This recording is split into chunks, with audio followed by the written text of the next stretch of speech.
Okay, my name is Brother Leo Muhammad and you're watching hmptv. Keep it low. I greet you, my beloved and beautiful black sisters and brothers and others, with the greeting words of peace. Assalamu alaikum. Hotep. Alafia. Free the land. What's up? And black laws for all black people. It's indeed my honor to be a part of history. We set forth here tonight that the black Holocaust is 100 times worse than the so-called Jew Holocaust. Why do we even need to make a comparison? Because it was the old no-good President Buck-Tooth Jimmy Carter who stepped out and stepped forward when they were beginning to prepare to build the Jewish Holocaust Memorial. It was Jimmy Carter who said that it was the most unspeakable crime in the history of all time. He made a statement of comparison. When we deal with General David Eisenhower. Morals, but the intent from me the evil and the indecent morals. For none can turn away from me the evil and the indecent morals, but the, O Allah bless Muhammad. And bless the true and righteous followers of Muhammad as thou did bless Abraham. And the true and righteous followers of Abraham, for surely only thou art worthy to be praised and magnified. O Allah, make Muhammad successful, and make the true and righteous followers of Muhammad successful, as thou did make Abraham and the true and righteous followers of Abraham successful. For surely only thou art worthy to be praised and magnified, now forever and always. Ameen. Assalamu alaikum, family. In the name of Allah, the Beneficent, the Merciful, the one wise, true and ever-living God, who came to us in the person of Master Fard Muhammad, a man who travelled from the east even unto the west, as the scripture said. He would come from the east unto the west to seek and to save that which is lost.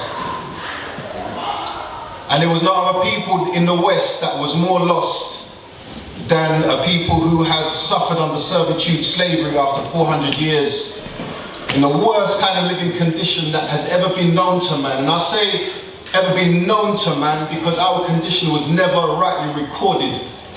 It was never rightly written down. It was never rightly documented, because we were never meant to have any kind of reconnection to our, not just our history and where we came from and our richness and our opulence and all the great things that we did in civilization prior to our fall. We were never meant to be connected to that, but also we were not meant to be reminded about what we had suffered under the hands of so-called Christians. So-called Christians. So we thank Allah that the power was manifested in that great vessel. And out of him, he raised one from Detroit, a place called Black Bottom, Detroit, one whose name at the time was Elijah Paul. And that one humble little man was searching for a person, for a man that would come with a message that was in line with what he had been reading in all of the years of going to the churches and studying the Bible. And he was looking for a man that fitted the description of one who would come as a savior. And on hearing the words of Master Fard Muhammad, he said to him, "You are the one who has been prophesied to come." Master Fard Muhammad said to him, "Well, yes, I am, but who knows that? Don't say anything now." Because the people wasn't ready at the time to really have that revelation of who that great man was. So we thank Allah that he poured his power and knowledge into that vessel. Elijah Paul eventually became who we know today as the Honorable Elijah Muhammad. We call him honorable because of what he suffered and what he worked through and what he soldiered through, and he stayed on the path through resistance and opposition, not just from the open enemy but from among his ranks, among our own people who opposed him. But he stayed he stayed, and for that reason we give him the title Honourable, because he earned that title, he worked for it. So brothers and sisters, bringing it forward to the man that we have in our midst today, the Honourable Minister Farrakhan, we thank the Honourable Elijah Muhammad that he poured his spirit and his knowledge and his wisdom into that one divine vessel that we have among us today. And if it wasn't for the Honourable Minister Farrakhan, we would have very little knowledge of the Honourable Elijah Muhammad and Master Farad Muhammad. Because everything that was written, or everything that was supposed to have been hidden from us by the open enemy, the Caucasian, the system, the Jews, the Illuminati, whatever you want to call them, the knowledge of the Honourable Elijah Muhammad was never meant to come to us. Because the awakening of our minds was something that they didn't want.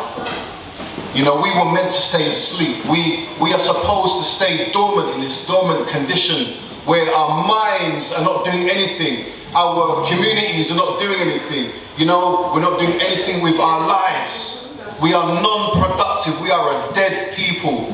Hence, the Bible calls us deaf, dumb, and blind. You know, we are a dead people. We can't hear truth. We can't see anything good, and we can't speak anything good. And like our hands and our feet are still shackled to that cross. So we thank Allah for the Honourable Minister Farrakhan, because without him we wouldn't know anything today about the Honourable Elijah Muhammad and Master Farad Muhammad. So we're so grateful for this man today. And you know, I get troubled when I hear a lot of these so-called black revolutionaries speak about they are more pro-black than Farrakhan. All he does is speak and have big meetings. Yes, he speaks and has big meetings, but none of them, not one of them can match his track record. Not one, there is not one who can match the track record of the Honourable Minister Farrakhan. His meetings, his charity, his donations to the black community, and just his consistency over the last 40 plus years of doing this work. None of them can match that. Teach on that. None of them can match it. So we thank Allah for the spirit of the Honourable Minister Farrakhan today. So we have our meeting today under the guidance and the auspice of the Honourable Minister Farrakhan. You know, and he's really inspiring us and encouraging us today to not support anything that the Caucasian has given us by means of the holidays. It's European holidays. European holidays. What's today? Easter? Easter Sunday, right? Easter Sunday. Easter Sunday. I'm going to go too much into the breakdown. You can find, you know, thanks to Google, you can pretty much find out the meaning of Easter today. You know? So the Honourable Minister Farrakhan told us, encouraged us, boycott Christmas. Shut down the enemy's stores. Man, they suffered. Yes, sir. They suffered. Yes, sir. We've been encouraged to do the same thing for Easter now. Let's save our money, not buy the Easter eggs, not buy the Easter bunnies. Don't get involved in none of that nonsense, but save our money, pool our resources, teach our children the truth about this whole pagan philosophy that was brought into so-called Christianity and is now just a means of commercialism for the merchants of death. That's right. To take our money and at the end of it still call us coons and wogs and all the other names that they like to call us and laugh at us because we're still acting like we are deaf, dumb and blind. So we can't give them that privilege today, family. Okay? We can't give them that privilege today. Alright? And excuse me for using those terminologies, you know, for the children. Apologies. We are brought up in a system today where we are called these names and have been called these names for many, many years. But even though you hear it, you have to know that you are not that. And we have to educate our minds and educate ourselves to what we really are. And what we really are is what the Honourable Elijah Muhammad told us what we are. We are gods. Gods, goddesses. The Bible in the book of Psalms says that ye are all gods. Children of the Most High God. Thank you. Children of the Most High God. Try and bring that to those outside of Islam and they'll say you don't know what you're talking about. But it's written. We never wrote the Bible. It's already in there. You know, we are direct descendants of that Most High divine power. Okay, but we have been programmed to some degree to reject a message from a Savior when it came to us. The enemy have done everything that they could do to stop any kind of light coming into our minds today. So, you know, we have to be thankful for the Honourable Minister Farrakhan that he's given us a message, something that is lightening up the minds, turning us back on again. We're seeing movement in the community. We're seeing productivity in the community. There's a lot of positive work going on in our communities today. However, there is the negative.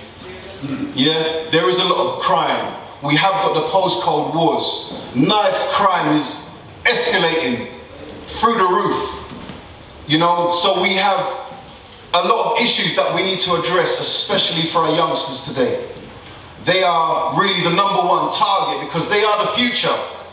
As we see the immigration laws being lifted, we're seeing people from the European bloc now coming over to England and are working and they're being encouraged to take on jobs in management and jobs in high office. But these are the jobs that should be given to our youth. So what's going to happen to our youth when these people's children in the next generation are being given positions of eminence? What's going to happen to our youngsters if we don't prepare them today? Not to go and look for a job, but to make jobs and businesses for themselves, that they can employ each other. That's where we have to be. This is where we have to be thinking. 1, 2, 3, 4, 5, if not more generations down the line, preparing our youth for success. So this is what we have to address today. We have some speakers among us today who are going to give us some messages, some statistics, some figures, as well as some great inspiration. So I don't want to take any more time. I thank you today for coming out to spend some time with us. We hope that you were not inconvenienced by the check procedure. That's for your safety and for everybody's safety in the auditorium. Okay, if we can ask you if you have a mobile phone, please put your mobile phone on silent or even turn it off. We don't want you to be disturbed. And we hope that you weren't inconvenienced by the fact that we have separated the brothers and sisters. It's just wisdom in motion, family. We're not going to explain it for you now, but please bear with us. You know, this is for your concentration, your safety, and the security of our meeting today. All right, so we hope you're comfortable. We want you to open your minds and be prepared and ready to receive the message and the teachings that you're going to be, has going to be delivered to you this afternoon. All right, so I will not delay any further. I would like you to help me to receive our great brother on the north side of London, hard-working soldier. Help me to receive Brother Barry Muhammad. Let's hear it.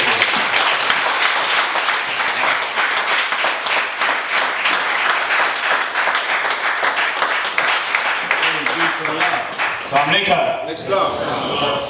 How we doing? Right, sir. I bear witness that there is no God but Allah, and I bear witness that Muhammad is his messenger. I greet you in the greeting words of peace and paradise of Assalamu alaikum. That means peace be unto you, to all you people who don't speak Arabic. So with that said, I'm not going to be long. I'm just going to bring up these brothers because time is moving. We're moving a little bit late, but it's good still. As brother mentioned, you know, people are doing the work in the community, and it's for us as the community to really join on and make that happen and make it work. So we're here because our youngsters are killing each other. Stop the killing is what it's about. Then what's the solution to stop the killing? You see, we've got to have a solution. What are you going to do for me, they ask us in the streets. I'm earning £1,000 a day. How can you help me? You see? And that's where the trap is. They don't understand. That's the trap. You can earn £1,000 a day selling drugs in Tottenham, Harlesden, Willesden, all them areas that are heavily black populated. But you cannot sell drugs and earn £1,000 a day in Hampstead, Finchley, even Stamford Hill. So what I'm saying is, Our youngsters have to know there is a different way, and they have to be shown it. And that means us going out in the streets and doing the work with them. We need to go and see them personally and give them a personal message of love and how we love them and how we have been, what's the word, negating our duty to them. Yes, sir. Yes, sir. As a big man, we have been negated in our duty. And I must say, this post-war thing, you know, I've got children. We're having meetings here every Wednesday, you know, local organising committees, and you know, there's children of people that I know, and the people are from Tottenham, and they move to Wood Green, and their children don't know each other, and their children end up killing who they know. And I remember when we grew up, we're a family, you know. When you know, in England, when I'll be walking down the road, I'm a 60s child, it's just even in case you don't think so. I'm born in the 60s, and it's like, if I saw another black fella across the road, or brother, at that time it would have been a mate, I'd just raise my hand and go, just to see him was a great deal, because there's hardly any of us here in the 60s. What you see now is not what it was. We was too few. Yeah, so what happens is we appreciate each other. You know, someone black come on the TV, will be like, wow, mum, we've got someone black on the TV. You understand what I'm saying? So we were lost in that, but now our children have no idea, and they don't care about who they are, where they come from. They don't care. They just want to make that P. And it's all about that P. But we're here to talk about collective work in the community.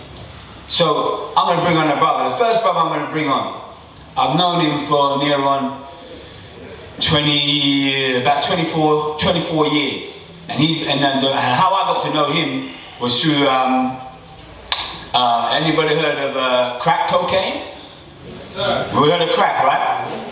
When the riots came, we still have a great conscious level. When the riots came, they said, after the riots, they knew it was rising, they sent in the crack cocaine into Tottenham, they sent it in. Bullwater Farm, and they sent in their mules who were the Jamaican, so-called Jamaican, they call them yardies, but gangsters or whatever. But the crack cocaine was made especially to attract the melanin in our body. And this brother here, he was doing that back then. And he's now got an organisation called Blacksocks, and he will go into what they do. But this brother's name is Viv Ahmun. Can you bring him up with a great hand?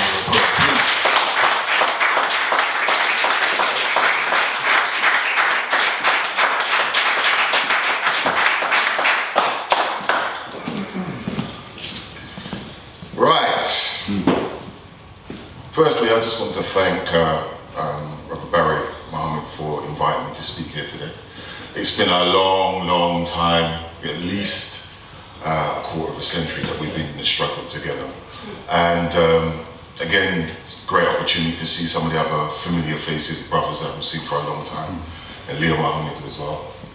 We've been around and around. We saw each other, it could be a few months ago. We couldn't even remember where it was. We spent so much time on the road doing the work. All right, so I know time is tight, so I'm just going to move through this if that's okay for everybody. I started with this image because it exemplifies what we're about. We're about taking the time to commune with our young people. Because that's the root of the problem. That we've spent so much time doing other things, important things often, you know, earning a living, studying and so on and so forth, that we've forgotten about our young people, and they've been about filling their own time. It's created the opportunity for individuals who do not have our young people's best interests at heart to capture their hearts and their minds. So we're about putting that right. That's what it's about. And this is a picture of us in, where are we? We're in Moss Side. Okay. 2 months ago, just running a session, talking to the young people about doing for self, independently financed. There are about 40 young people there. The police come along, sit in and find out what we're up to. and a whole range of other so-called professions because they see it as a threat. You know, our young people represent food to them and the mortgage paid and so on and so forth. When organisations and individuals start working with our young people independently, that's a threat to them. It's not a good thing. It's a bad thing. That's right. So I wanted to put that out there because I think that's the critical starting point for us, that it's about getting back into the work with our young people and winning back their hearts and their minds. Boris just launched an initiative. It's called the London Gang Exit Voluntary Community Sector. London Gangs Exit Programme. £1.5 million programme to get young black people out of gangs, because they say that 70% of the gang members are black men, essentially. Not the case, but we won't bother with that today. Now, I think this is really important because this information has been circulated everywhere. It's part of Boris's strategy to ensure it looks good on his way out, when in fact he's done nothing for us in the time that he's been there, and prepared the ground for those who you would like to see proceeding. It's not a gang thing. It just isn't. Okay? The gang term applied to our community is a slur. Yes, sir. Right? It's a bastardization, excuse my language, but it's a bastardization of our identity. Those of us who have been here before, remember there when we were called muggers and all these other things, right? It's not. But that £1.5 million is important because that's our resources, because we do pay taxes, we consume more than any other community. But that money doesn't go to do good for us. That 1.5 million's gone to organisations, we call them Guinness organisations. They run by predominantly white-run organisations, run by individuals that don't live in our communities and don't have the best interests of our communities at heart. They've got the contract to do that work with our young people, and they don't reside in our communities. They have no inroads into our communities. They don't have the faith, the trust of our communities. The key organisation leading on this is called the Safer London Foundation. The Safer London Foundation was set up by the Metropolitan Police. The patron of the Safer London Foundation is the Commissioner of Police for London. So this is an initiative and an organisation that's supposedly working for our community, but it effectively is a front for the Metropolitan Police. But what does that mean? It means intelligence gathering will be an integral part of the so-called work that they're doing in our community. Why am I highlighting this? Because I don't think it's possible for us to overstate how important it is for us to begin delivering our services and managing our own resources ourselves. Okay, Blacksocks. Last year, officially, 20 young people died violently, right, at the hands of another black person, black young person. I was at home one Thursday night and I got a call from a sister, Sharon Hunter Cobbin, in Lewisham. She asked me to come and speak at a 9-9 in Lewisham. Now, I was living out in Uxbridge at the time. So I said to her, Lewisham, you want me to come all the way down to Lewisham? I'm 52, by the way. No, I don't look 52. You want a 52-year-old man? It'll be good, it'll be good. You want a 52-year-old man to come all the way down to Lewisham to speak to a room of 21-year-olds and under?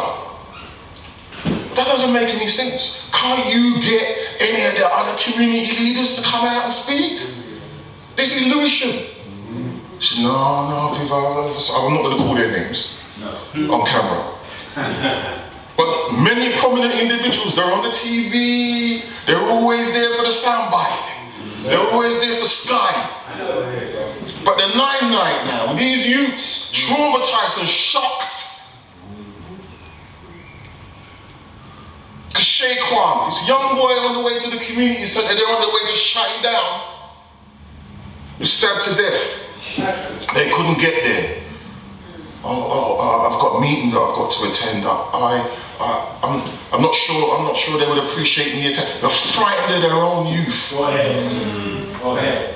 So I said, all right, okay, I'm gonna come. Because I'm very careful about where I put my foot on the ground in our villages. Because it's not just the youths that are on this postcode thing. Teach on that. So I said, all right, I'm gonna come. I called up one of the up-and-coming ones. They still got that real fire in their belly. Let me call his name and put more fire into him, more energy into him.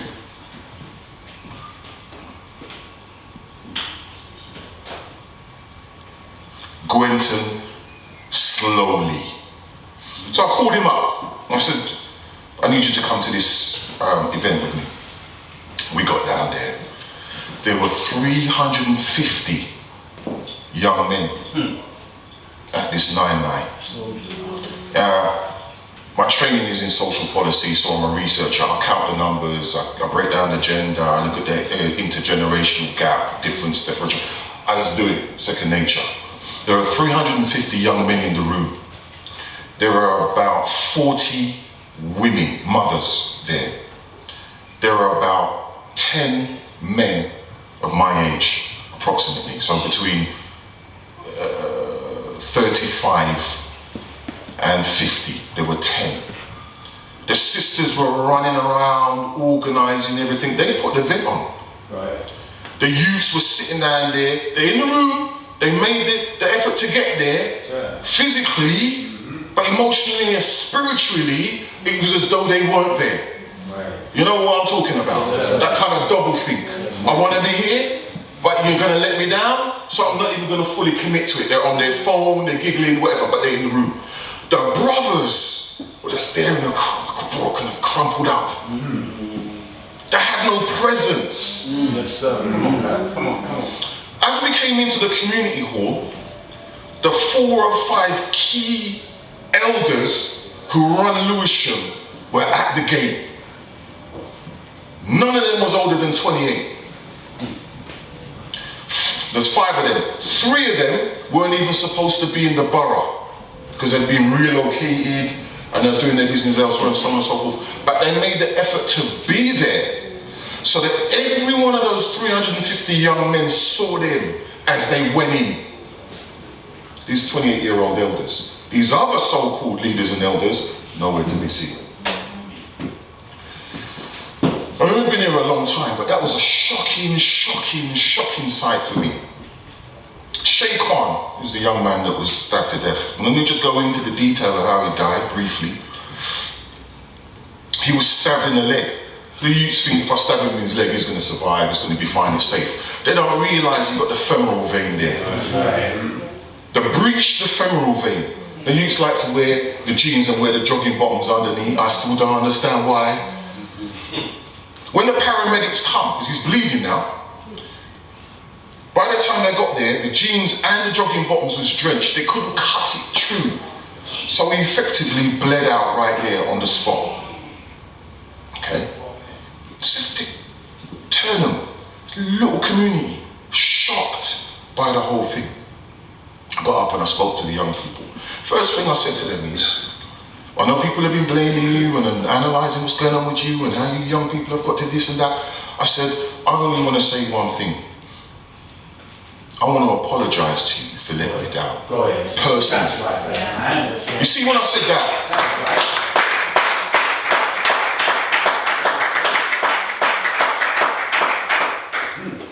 Youths left their head up from the phone. What do you say? That's right. Because they used to be blamed. Right? Come up from the phone. They switch the phone, start flim. So I said, and I want to apologise on behalf of all the other brothers that ain't been here for you. That's right, black man. And I said to them, I'm giving you my personal word. I can't speak for anyone else, I'm going to give you my personal word. I'm not going to let it rest here. Okay? So that was that. When a number of other things went on, there were a number of killings, there's the Ute in Hackney and so on and so forth. I went to a number of government meetings and so on and so forth, and all the rest of it. I'm going to fast track through it because I could take ages just to tell this one story. we helped the sister organise a community meeting in Lewisham. The police weren't going to call a meeting. The local authority wasn't going to call a meeting to explain to the community what was going on. 2 young men had been killed on the same estate within a matter of 2 weeks. People looked at us, what's going on? We forced the local authority to call a community meeting. We called the community, the head of the council and so on and so forth, summoned them to this community meeting to give account of what was going on and what they were going to do and so on and so forth. 450 people turned up to that meeting. 450. 200 from Lewisham and the immediate estate. 250 from across London. 450 individuals. Why were they there? They're coming for answers. They had enough. Yes, sir. It was a 4-hour meeting. They had police ready around the corner in their vans because they were concerned that something serious was going to occur. Negative. It was, as you usually know, we know what these means. It was 2 hours of vomiting, emotional outpouring. 2 hours. Are we prepared for that? We know it, and so on and so forth. And at the very end, people were saying the right things in their own emotional way. They were saying, we had enough of. They had the council people and everybody out there, and each one got up and beat them up a little bit, and because now they feel a little better. And they were all saying in their own way, we've got to do this ourselves, we've got to do it ourselves, we've got to do it ourselves, we've got to do this. It was the end of that last, when I spoke last, and I said, what we need to do is we need to establish something. Gwenton had gone online and put up a little film clip and said, where's the elders? We can't find you anywhere. We've got to be learning the place on our own and so on and so forth. Listen, this is what Gwenton said. Listen, it's about time you, elder man in our community, pulled up your socks. So it was out of that meeting that Blacksocks was established. Okay? So it's a very long way of giving you the backdrop to how this team was established. So let me quickly run through it, because I just want to give you an update. This is just a little update from the road, or from the front line in terms of what's going on. Blacksocks is not an individual organisation. It's not a legal entity. It's a mode of operation. It's a way of doing things. It's an attitude. Right? It argues that you cannot ask a man to give you power. You can only take power. Power only relinquishes power to power. That's right. And if we want to be viewed as powerful and therefore respected, we therefore must do for self. So that's the core premise. I'm not asking you for anything. I'm going to do it, and if you've got money for me, I'll come take it. Do for self. Do for self. Work together. Everyone stood up in that meeting, and everywhere I've ever been, it's always said, why can't we just work together? Why can't you black man just get along? It's not the youths that are at each other's throats. We fought them down. Come on, brother. And when we were coming up, and we had all the organisation teams and stuff, we were all very respectful to each other because we're operating in a code. But there was always the tension. Because it's so I'm not talking about Leo specifically, talking in general terms. Because it's been ingrained into us. Before we even knew our name, we'd been conditioned to fear and distrust anyone who was like us.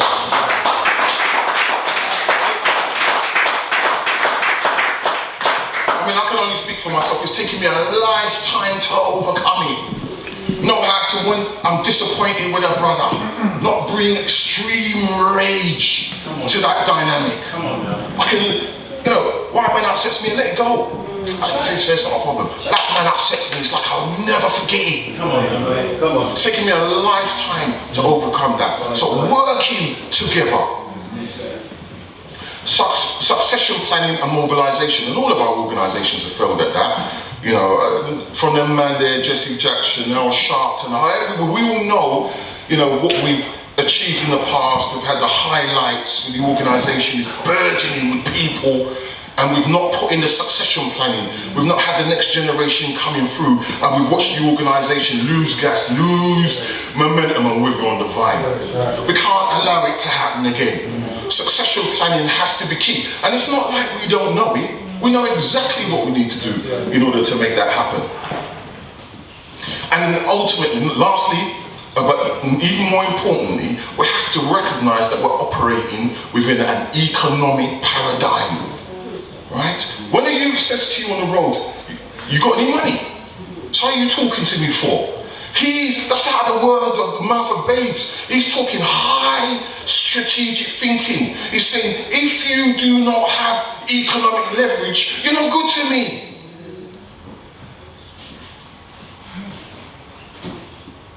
Good. So let me go. Do it for self. We're working with Pack 45, based in Manchester, Pan-African organisation. This event that they're running in March next year is going to be an annual event. We want people to see it as a pilgrimage, an opportunity for us to go to Manchester for 3-4 days and, you know, immerse ourselves in right thinking with all kinds of individuals and organisations from across the country and abroad, so that we're revitalised for the fight that we're all in. Right. Very important, very important. Sister Colette organised it last year, but she was attacked on all fronts and just about made the event happen. And we said that we would support her this year and make sure that it not only just happens, it is explosive. So we've got a consultation event with young people on the 6th of April, because we want as many young people involved. We want at least 200 young people actively involved in the 3-day event, so that we can begin to pull the young people up and through the madness that they find themselves in. We think it's bad in London. You go to places like Moss Side and up in Leeds and St Paul's and all the rest, it's crazy. They're also running a summer school in, I think it's late August. And it will all be based around 2 weeks. It will all be based around the legacy of the Black Panther movement. Immersive training and conditioning, looking at all the different elements of it in a contemporary context. Because I always say to people, you know, you have to put everything in the right place. It's 20% history, it's 40% present, and it's 40% future. If you spend all your time looking at the past and what we did, you ain't going to be able to prepare yourself today to re-replicate that or even improve on it in the future. So the summer school is really important, just in terms of that doing for self team.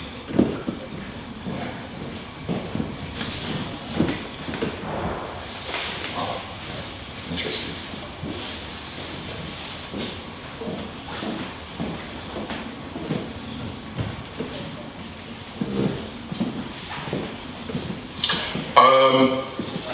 We run a summer school. We run a school in North London called Aspire Prep. It is aimed at aspirational parents. These are parents that want more for their children. They don't have enough money to put their child in a private school, whatever kind of private school it is. They haven't got enough money to pay for what they want because of where they want their child to be. You know? So we've established this, and our intention is to roll it out in partnership with other organisations that are doing the same thing across the country. In addition to that, what we're beginning to do is develop programs aimed at the young people that have been thrown out of mainstream education or are part of that education to prison pipeline. This is the doing for self thing. The Blacksocks, as I said, is not an organisation in its own right. It's not a legal entity. It doesn't have a bank account. It's an approach. It's a collective. There are a whole range of organisations involved at the moment. We're about 40 individual organisations of varying sizes involved in it for different reasons. So we have very small organisations with maybe only a turnover of 50,000, and we have larger organisations, the largest at the moment with a turnover of 1.2 million. They're all in it for different reasons. Remember, the government makes more money out of us than anything else. So companies working in the public sector make more money out of us than anyone else. Right? We don't see any of that. These contracts are secured way upstream for millions. Right? The criminal justice system is a great example of that. That's right. I won't go into it, but I highly recommend this book. Michelle Alexander, The New Jim Crow. And it talks about the prison industrial state. We all need to understand this. We must master our brief. So Blacksocks doesn't deliver services. We don't go on the ground and actually do the work. We work with the organisations that are delivering the services so that they can deliver the work more effectively. Right? There's no point in you running an education programme in North London, it's just you in one little postcode doing the thing, and other people are doing exactly the same thing as you elsewhere, but it's not joined up. Where's the economies of scale? If you're all collected and connected to Blacksocks, when it's appropriate, then you can work together. You won't be distrustful because you will have been working together. So that's the whole principle of it. And I think it's really important because people find it hard to understand. We are not, as Blacksocks, delivering services, and no one owns Blacksocks. It's owned by the collective. Go ahead. Right? We use specific programs to capacity build and mobilize. The NLP Package is one of them. It's one of the products that I developed for my own business, and I've ran it with commercial sector companies as well as a whole range of public sector organisations, and we use it as a tool to get all of the individuals and organisations on the same page. Because that's half the problem. When we come together, we mean well, but we've all been raised differently. We come in with our own luggage, our own confusion. Go ahead. One man speaking Mandarin, next man speaking Russian. We have no means of working out disagreement. The minute it gets difficult, man throws his toys out, the pram is gone. So the capacity building and mobilization phase is critically important. And once you come out of that phase, it has to be part of the rolling program that links back into the succession planning. We call it NLP. It deals with leadership, internal leadership, psychological, spiritual and emotional leadership. You've got to do the work on yourself first before you say you can do the work in your family and out in the community. We see so many broken people out there looking for attention. Teach on, my brother. Teach on. We talk about the leadership in the home, doing the leadership work in the home and making the home solid, so that when you're out there doing the work, the home is there for you to come back to recharge. I ran a session this morning. I do the leadership program for the 8-year-olds at the Aspire Education. You know what's the most enjoyable thing that I do in my week? Right? I get there early on a Saturday morning to deliver that session. And I did a session on Malcolm X. I studied everything about Malcolm X because I used to buy and sell books. And I was very into it. And as I got older, I began to identify Malcolm X's, Malik Shabazzi's shortcomings. And one of them was the lack of emphasis on the home. That's critically important. And I ran a session with him and I said, we can celebrate our leaders, our heroes and our sheroes, but we can also learn from their mistakes and improve on it. So we'll talk about leadership in home. And then finally, we'll talk about leadership in the community. So by the time you've done self, you've done home, and you step out in the community, you're fit for purpose. You're fit for purpose. And then the last two components is the economics. Global economics, and so many of us don't understand what's going on economically, the geopolitics and how that's informed by the global economic situation. So we do economics globally and we do it locally, so that people actually understand, coming back to the point we made before about the economic paradigm that we're all functioning in. And obviously the politics, the global politics, but also the local politics, the politics of our relationships as individuals within a specific village, borough, city, or in relation to the other organisations that we're engaging with. The politics of being able to manage those politics so that we can work collectively and get to where we need to get to. Blacksocks operates on the principle of this, they call it ABCD, social action, right? Asset-based community development. So it's an academic, European narrative based on our own historical examples of community mobilisation and organisation building. We saw what Marcus Garvey did, we've seen what the Nation has done, we've seen what the Black Panthers have done. It's the same thing. social action models. Same thing, educate ourselves, you know, in become independent economically, buy our own, if we sell our own. It's all the same thing. All we're doing is wrapping it up in contemporary language. Okay. Between stimulus and response, there is a space.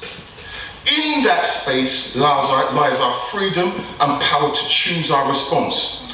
In those choices lie our growth and our happiness. Our young people don't get the opportunity to make the right choices because they're not getting the right guidance. We've got to be on the ground when it matters. I remember 2011, and initially I was watching it on TV like everyone else. We weren't ready as black individuals and black organisations. We should, I don't like to use the word, but let me use it for the purposes of this presentation. I'm only going to take 2 minutes and done. We should have been in a place where we could have all called each other, held a summit meeting there and there in the church, the mosque, key organisations, black MPs. You know, we called a meeting with the black MPs and said, we can't meet you right now, we're not sure if it would go down well. But you know it's coming again, don't you? I mean, you know that it's coming again, don't you? We're going to be ready this time. So for us, Blacksocks is about the process of preparation on all the levels that we've been talking about. We want to ensure that our young people are teaching the young people. Now, if to a 6-year-old, the 10-year-old is the elder, we want to make sure that that 10-year-old elder knows right from wrong, and if he doesn't understand or know something, he knows where to get that information easily. Right.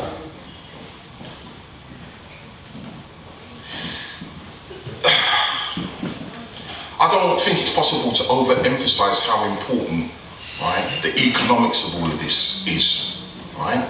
And how things are changing. They're talking about the 3rd and the 4th economic revolution. Our young people don't know anything about it. They're still talking about how they can get a shop on the high street. Things are long gone. Long. So if we're really going to say that we're in a leadership position, you see the first rule of leadership, you must bring something of worth. You must. Well, why am I following you? Bring something of worth. Our young people and everyone else in the community needs to understand that everything is taking place online. That's right. And that's so therefore we must harness this technology and make it work for us.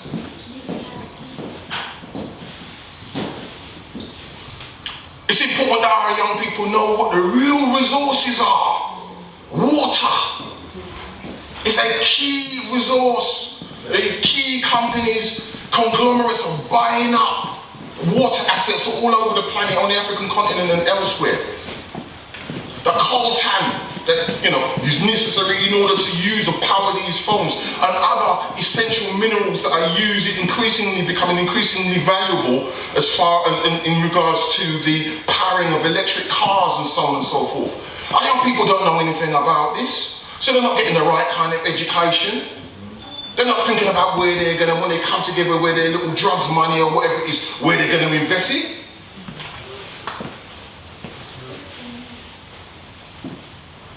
And they don't know because we're not taking responsibility for educating them around it. They don't understand that they continue to be the #1 asset on the planet. That's right. That's right. D.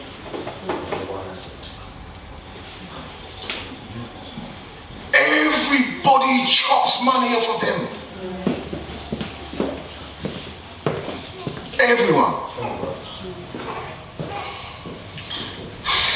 I'm going to move on from that. In Lambeth, Lambeth's got the biggest black population in Europe. There's 25% of the population is black, right? 70% of the mental health population is black in Lambeth. Okay. Well, right. On a personal level, I went to Homerton House, which is a mental health institution in Hackney. I'm not even sure if it's still there now. And I remember, you know when you don't even realise you forgot that you knew a man? You just haven't seen him for a while, haven't seen him for ages. And I went into Homerton House and I went in there, it was like going to a rave. like a reunion, school reunion. So many men in there that I haven't seen for years. I thought, I didn't even know what happened to him. That's where he is. Suicide is the most likely means of death for a black man. Teach on that. Right? Mental health, you can see the statistics here on this chart. You see how it's jumping up. It's increasing. Our young people can't take the emotional and psychological bombardment that they've been submitted to on a second by second basis. Go ahead. And it's maddening them because they don't understand what's happening. And they don't understand because they can't get access to the information. So to funnel it down, the most important thing that we can give is information, quality intelligence. There's nothing more empowering than the right information. And we got access to it. We can bring it to them easily if we mobilize. And there, I'm on the last piece. So, Blacksocks has been around for 25 weeks. That's how long it's been in existence. It's got up nearly 50 organizations in place. The establishment is talking about it because the minute we start to come together, there's concern. They're trying to make it about Viv Ahmun. They're trying to make it about Lee, Jasper, Stafford, or any of these kinds of troublemakers. That's right. But it's not. I don't lead it. It's not my organization. My company is called Spire Education Group. GIDA, they're my businesses and my companies. I happen to be a member of Blacksocks. Now, mobilization is one of my key skills. I've built national organizations before. I took an organization from 20 grand, took it to 15 million. I've done more than one multi-million pound organization in the last 30 years. I understand how to mobilize and scale. That's fine. So it's my role there to do that piece of the process. But it's not my organization, and I implore you to hear what I'm saying in that regard. Anything we do will only be sustainable if we have a broad leadership base, and succession planning and legacy planning is critical to the organization and how we go about doing our business. So I'm done now, I'm finished. There's a rolling mobilization and capacity building program that we're putting in place at the moment.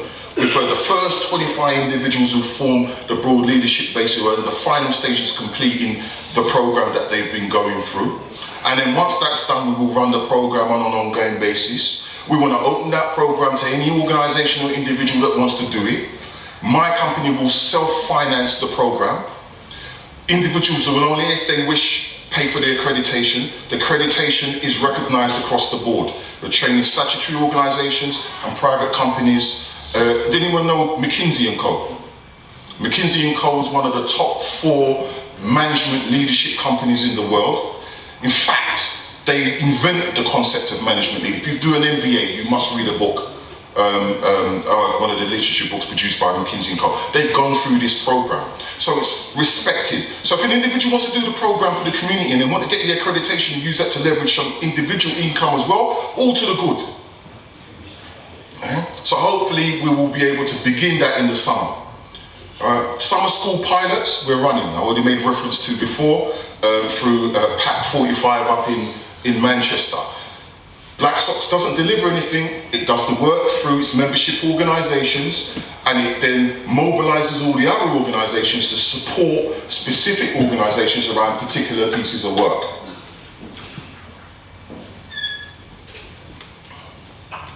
We're about to launch an individual giving strategy, which means we ask individuals and organizations to put a small amount of money into the Blacksocks pot on a monthly basis, £5 or £10 a month. The bank account is held at the moment by the Association of Black Probation Officers. It's not owned by Blacksocks, because Blacksocks doesn't have a bank account. That individual money will be used specifically for communication. Because again, that's where we're weak as organizations. We're not effective enough at pushing out the messages that we need to push out on an ongoing basis, and we know that the state is very efficient at doing that. marketing and propaganda, TV and so on and so forth is a multi-billion pound business. Partnership development is key, which is why I'm here today. I'm so grateful to be reconnecting with my brothers and sisters within the nation, because, you know, it was an inspiration to me.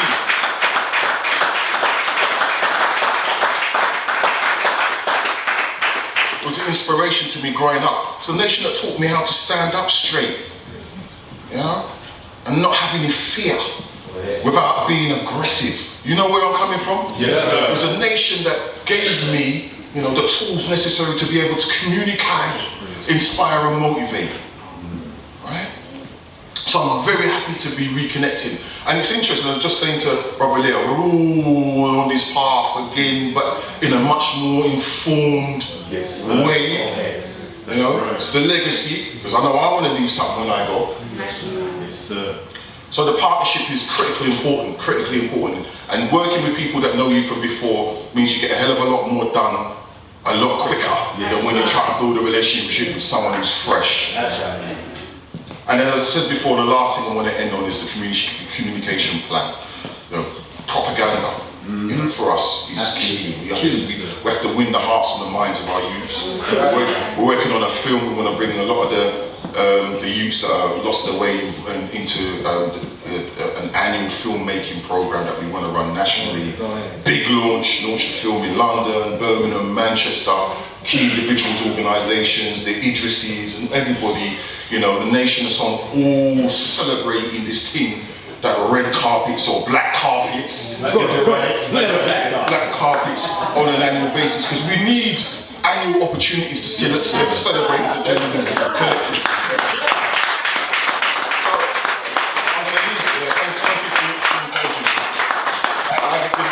For a number of months, so you know, let the animal out. The contact details for Blacksocks have been on the PowerPoint, info at blacksocks.com, and I've got some leaflets over there for people that are interested in being on the mailing list and being aware of what's going on coming forward. Thank you. But again, please, or watch it on YouTube. Thank you.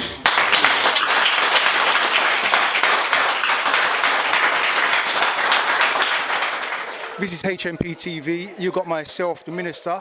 We're over here with brother Viv Ahmun from Blacksocks and the man himself, Leo Mohammed from the NOI Nation of Islam. This show is called Common Unity. Make sure you check it out on Facebook, on YouTube. Okay, so we've been invited down here today to watch Common Unity, or the community in action. The theme for today's event was Stop the Killing. Now this is in regards to a spate of killings which hasn't really been over the past few months, hasn't really been over the past few years. And especially if we look at the global scale, it's been happening to us across the world for a very, very long time. And especially what they refer to as black on black crime, but what we have to recognize is the orchestration behind this killing process which is happening, and then key what we do about it, especially as elders. And this is what was addressed today. Are we as elders who have found our young people across many, many different levels, okay? You know, many people would say that, well, the fact that they're able to have the freedoms that they have today, the elders had to struggle to go through something, but looking at it from the young people's perspective, they understand that when they look in other communities, some communities have been through a little of what we've been through as a people by way of colonization, not the same, but a little bit, and yet they have created and been able to flourish in these foreign environments, in these foreign lands. So it's about what we do in order to change the perspective. So we've got here Viv Ahmun. He is a representative of Blacksocks. It's a fairly new organization. Can you give us a little idea of Blacksocks and what your goal and objective is in general, and why you came here today to speak with the brothers from Nation of Islam? Well, I mean, let me just say first and foremost that it's been, over this holiday period, a real pleasure to share the platform with brother Leo Mohammed. It takes me back a few years. You know, we've been in the struggle a long time, and the same thing with Barry Mohammed, because you know, he and I bumped into each other at a couple of events recently, one around the disproportionality within the criminal justice system, the high numbers, proportionally more black men in prisons in the UK than in the States, really shocking. And we began talking about, how we could reconnect and make the resources that we've got go as far as possible. So I was really excited and humbled when I got the opportunity to speak here today. I think the key point I wanted to get across was that Blacksocks is not an organisation in the conventional sense of the term. It's an approach, it's a way of thinking, it's a platform that allows different organisations to come together at critical points for shared interest or initiatives that we want to take forward. I think that's really important that we don't have that often enough. Had we been communicating and contingency planning in the run-up to 2011, we've been able to, take up a leadership role within our community. We weren't. Too many of us were sitting passively watching it all play out on television, and others comment, politicians and so on and so forth, comment on the activities of our young people. So, a whole range of things that need to be done in order to stop the killing. My key point was, before we get into doing anything of significance, we've got to make sure that our own house is in order. And I mean the personal house, emotionally, spiritually, as well as our organisational houses, before we get on the road and begin to engage with our young people. Because too often in the past, we've engaged with our young people and they could see our faults and our flaws. It was really positive for me to sit down and listen to Brother Leo Muhammad speak and highlight that key point in his own inimitable style. It's the importance of us, putting our own house in order and understanding the reality from our own centric viewpoint, as opposed to the standpoint of the Eurocentricized individuals who don't want to see us coming together. Well, that's very key, and in the basis of in regards to something you touched on just then, the emotional, physical, mental, and spiritual aspects of who and what we are as a people. This is where the major disconnect is, and this is a great thing in regards to organisations such as yourself, the Nation of Islam, and many other organisations. Because as a representative myself from the Holy Coptic Church, and we view the scriptures from an African perspective, and we understand, but the key fundamental aspect is for each individual, no matter what denomination, no matter what part you play in the liberation struggle, the youth are watching. So the first aspect is how we do with ourselves, so we represent that which we claim to be a part of. And I think if the youth are able to see that, because we often say, look, we don't care what you join something, get involved with something for the betterment of your community, because if the youth can't see joint up thinking outside of themselves, then what working model do they have? So I know with the Nation of Islam, especially amongst the disciplines in regards to the aspects of how you teach, the education, the cultural aspect, the spiritual aspect, the emotional, the physical, all those components are there. In regards to something you said about it's that time to get out into the street and into the community, how do you see that coming into play? Well, brother, first of all, thank you very much for the opportunity. And of course, I'm very grateful and thankful to Allah for blessing me to be here with Brother Viv and Brother Barry and the North London NOI community. Brother, everything I said today, in truth, comes from the guidance and leadership of the Honourable Minister Louis Farrakhan. He's the one who, in the build-up to the 20th anniversary of the Million Man March, really pushed home this message that we have to, we have to produce 10,000 fearless. And the 10,000 fearless, the concept and the idea is that 10,000 of us at least must be prepared to hit those streets, go among our people, put ourselves between the guns and the bullets, and make the difference. Begin to engage properly with our people again, with our young people in particular, and really demonstrate that we love them, that we love self, that we love them, that we should, all of us, be united, that this divide between the elders and the youth must be, that gap must be filled, because this is a real problem for us. And these killings, they're not happening in a vacuum. They're not happening via osmosis. They are by design. The young people are not getting guns, by some accident.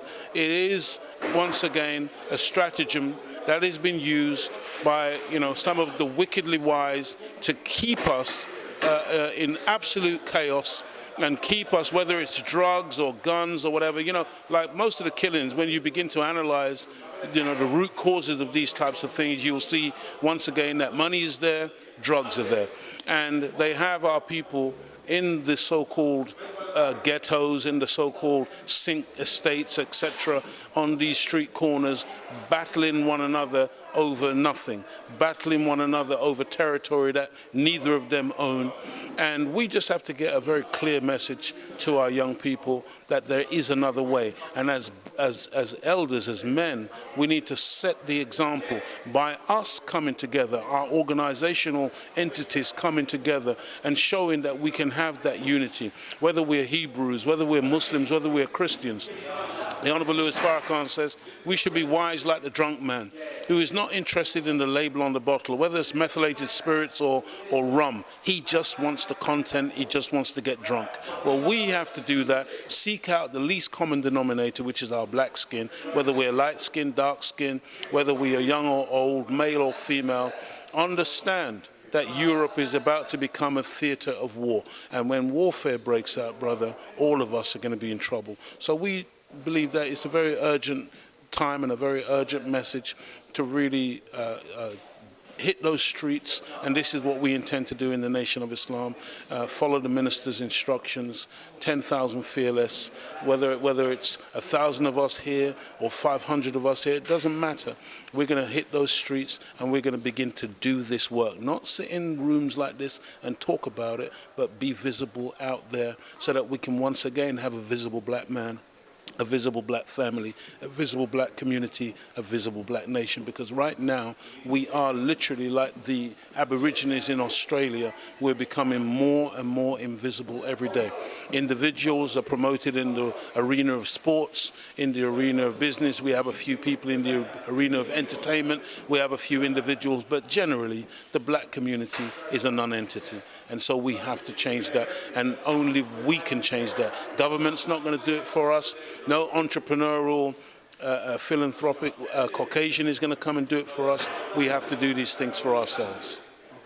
Well, look, we're going to come to the end of the show. Unfortunately, we don't have our own buildings, so somebody else is coming in the building, as happens when we don't have our own. So that's the whole point of coming together, especially with the economic aspect, which I know Viv, you know, that's his thing. So, you know, definitely do make sure you check out on Cryptic Television, Common Unity. Common Unity is the show, and you're going to see a follow-up to all this talk.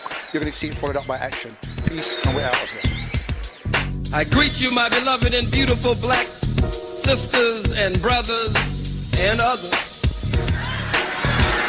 with the greeting words of peace. Assalamu alaikum. Hotep. Alafia. Free the land. What's up? And black laws for all black people. It's indeed my honor to be a part of history. We set forth here tonight that the Black Holocaust is 100 times worse than the so-called Jew Holocaust. Why do we even need to make a comparison?